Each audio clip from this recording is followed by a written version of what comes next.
I am the Tofu Golem. Please enjoy the video. You begin by validating prerequisites. Ensure you have host credentials, enough data store space, and an ISO or template ready.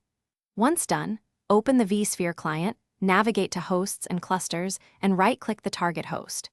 Choose New Virtual Machine. Pick Typical to move quickly or Custom when you need exact options. Name the VM descriptively so you can find it later, then select the compute resource and the data store where disks will live. This starts the VM creation flow and places you where hardware choices are made. Now customize the virtual hardware and rationale matters.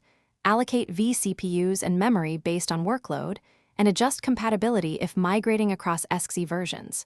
Create a virtual disk and decide between thin for space savings or thick for predictable performance. Choose the SCSI controller matching your guest OS. Add a NIC and attach it to the proper port group so networking works immediately. Finally, connect the VM to the ISO via the CD/DVD drive to install the OS. Finish by powering on the VM and opening the console to run the OS installer interactively. You'll follow the installer prompts as usual.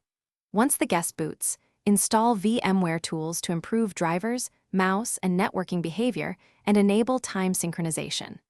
After verifying storage and network connectivity, take an initial snapshot so you can revert if needed.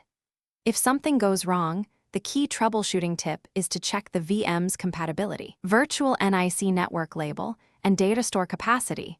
Those three issues explain most failures. Thanks for watching. Consider subscribing if we helped you today.